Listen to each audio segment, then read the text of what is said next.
I want to hurt him. Yeah. That's my mentality right now going into this fight, because I really want to do damage.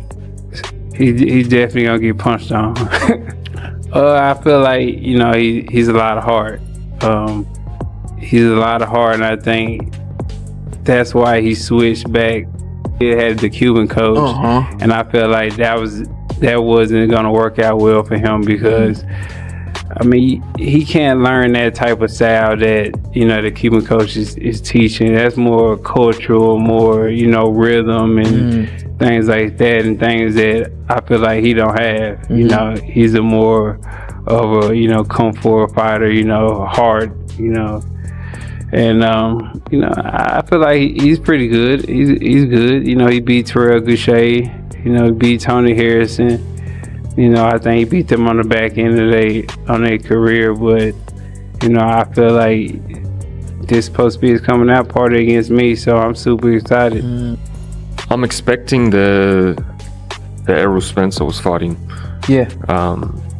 Kell Brook back in the days, you know, that type of fighter, but we shall see, you know. That is, Errol Spence Jr. and Tszyu finally stood face to face, and the mood changed almost instantly. The moment they started exchanging words, every bit of friendly respect gave way to pure competitive intensity. Monotone, but he's very good at that. Yeah. You know, and it drowns you. Yeah. He's got a very stiff jab, and the jab is very consistent. So I think that's probably going to be the hardest part. But yeah, this fight is going to be a relentless style for me. I'm looking to just bring the heat. Yeah. And let's see if he can match it. Yeah. Man, I really don't care. I mean, I'm excited. I dream about stuff like this, man. You know, it kind of give me chills now, coming out and everybody booing. That give me more pumped up than anything. People booing, throwing stuff, you know, angry. That really takes the nervousness out of me. Like, I'm not nervous anymore. Like, people booing and saying things and yelling and screaming. That's like the movies we used to watch as kids, old Spartan movies and stuff. Like, you going into war. So, you know, Tszyu did not hold anything back. Looking Spence directly in the eyes, he warned that this comeback would leave him with only one memory regret. He insisted Spence should have eased back into boxing with a tune-up instead of stepping straight into the ring with someone determined to prove he is still among the most dangerous fighters at 154 pounds. But Spence had no intention of letting those comments go unanswered. You can expect all-out war. Me, I think a one-sided fight. I think he's going to give it everything that he has, but I'm definitely going to put on a great show and show the fans of Australia, show the world that Errol Tszyu Spence is back, and y'all will respect me after this fight. In your mind, I know we said about breaking Errol, but in your mind, you must feel like this doesn't see 12 rounds on your side. For sure. That's what I'm going for. I was reading an interview done with Sporting News Australia, I think, and you said about beating him better than Crawford did. Is that also the mentality in your mind as well? Well, that's his last hooray that he had, you know. I want him to come back to the memories and do it quicker than. He immediately fired back, confidently predicting that Tszyu would not survive beyond the third or fourth round. That is the kind of belief that only comes from a fighter who still sees himself competing at the highest level despite everything that has happened in recent years. And honestly, that is what makes this matchup so intriguing. Spence has not fought since his loss to Terence Crawford in 2023. After spending nearly 3 years away from the ring, most fighters would have chosen a safer opponent to get their timing back. Errol chose a completely different route. No doubt. Bo-Mac, I just want to ask you a couple things in boxing. How do you see the Errol Spence Tszyu fight playing out, man? Oh man, that's gonna be a great fight. If Errol gonna be himself, he should win. But we don't know what he got left. Yeah. So, but if Tim come in and be himself, he'll push Errol to the edge. Do you think that's like a true 50-50 fight, like a crossroad fight for both those guys? No, I don't think so. I think Errol probably will. Think Errol? Yeah, I think he probably will. I say you still got the juice. He did 200,000-300,000 views in a week or whatever it's been, 2-3 weeks, and the episode is still climbing. But I'm seeing all the reaction. I'm seeing all the headlines. I'm seeing all the stuff. I say Errol, you still got the juice, because the boxing community, sports community, they leaning in saying, man, what is Errol Spence talking about, man? I want to lean in.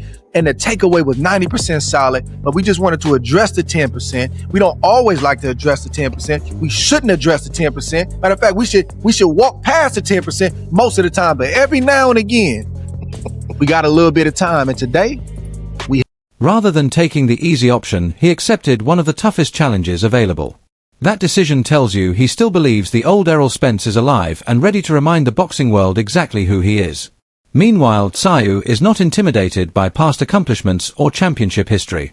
He respects Spence for accepting the challenge, but he also believes this comeback could not have come at a worse time for the former champion.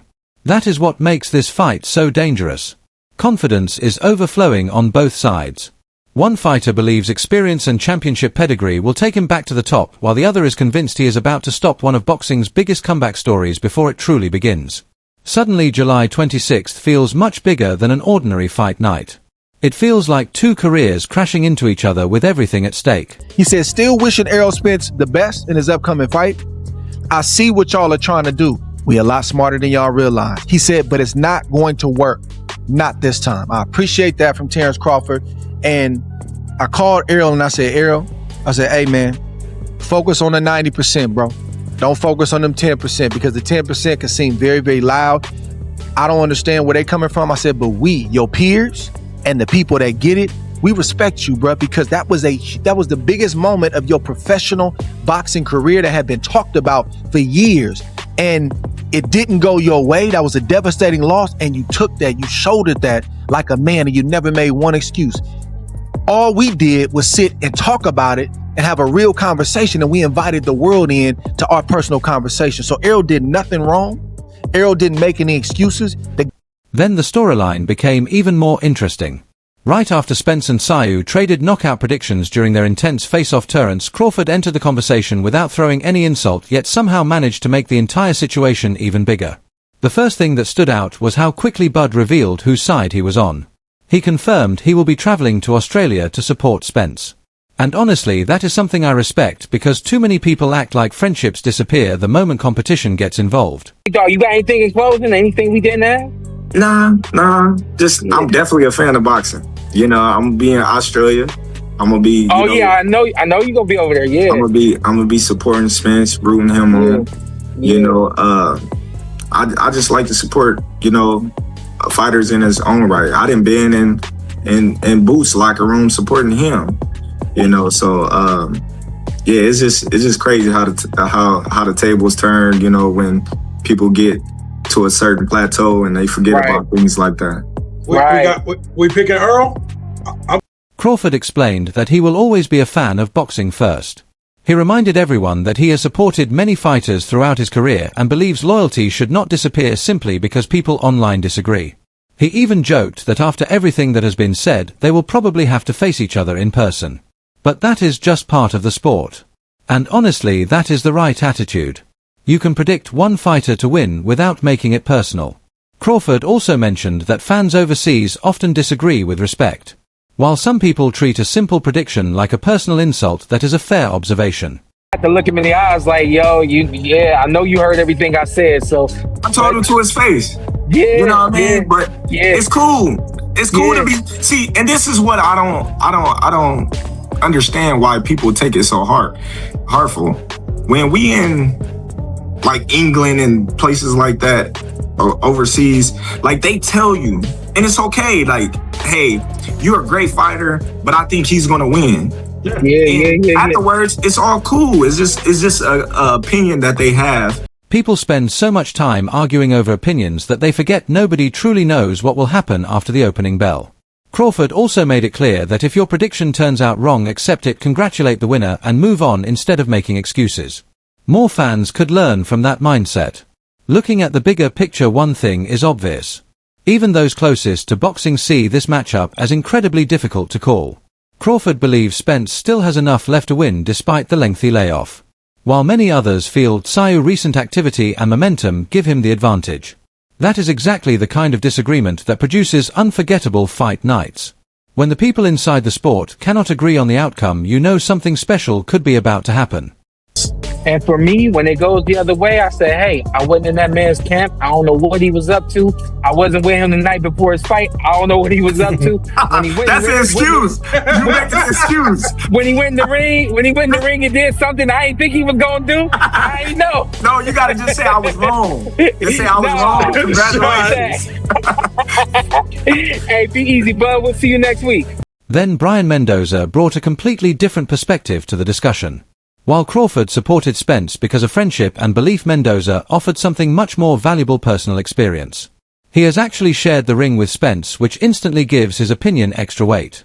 What really caught my attention was Mendoza rejecting the idea that Spence is returning only for one final payday. According to Brian, that is not the fighter he witnessed.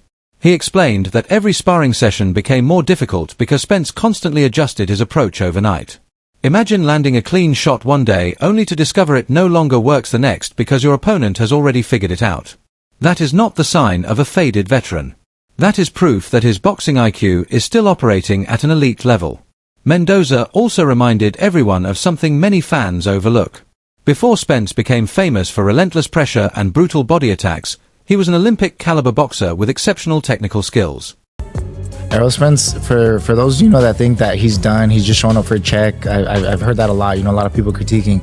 He's not working like someone that's showing up for a check. The work ethic I got to see in the couple weeks I was there, and obviously just from literally being in the ring with him, sharing the ring, working with him, there was adjustments every day. He's not someone that's just showing up and clocking in and be like, all right, let's go through the motions and do the same thing. He was making adjustments. I was catching him with shots the first day we sparred. The second day we sparred, those shots were not landing. I had to figure something else out. Errol Spence. Exactly, yeah. People forget, they know he's a pressure fighter. He likes to work the body. He tries to... That aggressive style became his trademark because it brought success, not because it was the only weapon he possessed. I think that is an important reminder because when a fighter dominates using one approach, people often forget how many other skills remain available. Mendoza also tested Spence's durability and admitted he landed some heavy shots without seeing him fall apart. That definitely stood out. Of course, sparring and fight night are two completely different things and nobody should confuse them. Still, first-hand experience matters. The comment that stayed with me most was Mendoza comparing training camp to a game of chess rather than a simple fight. Fighters do not hand out compliments like that very often. He left Houston believing Spence is still focused on improving every day instead of protecting his legacy. So while many people see this comeback as a farewell tour, Mendoza sees something entirely different: a former champion quietly rebuilding himself while everyone else is already trying to write the ending before the story is finished. That's clocking in, trying to show up for a check and trying to be like, let's see what we can do. Like he's fully locked in. He cares about improving each and every day, and that's what I respected. And at the end of the day, I even told him, when I was leaving that, I appreciate him having me out, that it was just fun, being in that type of high-level chess match again, where I can't just, I'm not just using the same bag of tricks every day. I have to go home from the sparring and think about, okay, well, what am I going to do next time? You caught me with this. Those are signs of someone that is really thinking, still loves. Then Greg Hackett completely shifted the conversation. While Brian Mendoza focused on what he experienced inside the ring, Greg wanted to discuss everything happening beyond it. Interestingly, he was not interested in taking sides just because a camera was pointed at him. What stood out immediately was the respect he showed both Errol Spence and Derek James. Even so, he believes much of the criticism directed at the trainer misses the bigger picture. His point was straightforward. When a fighter enters the biggest fight of his career dealing with injuries, a coach is no longer working under perfect conditions. That is a reality many fans tend to overlook. Hackett kept returning to one word: accountability. His message was clear. A trainer can teach, prepare, and make adjustments. But once a fighter walks out of the gym, every decision they make is ultimately their own responsibility.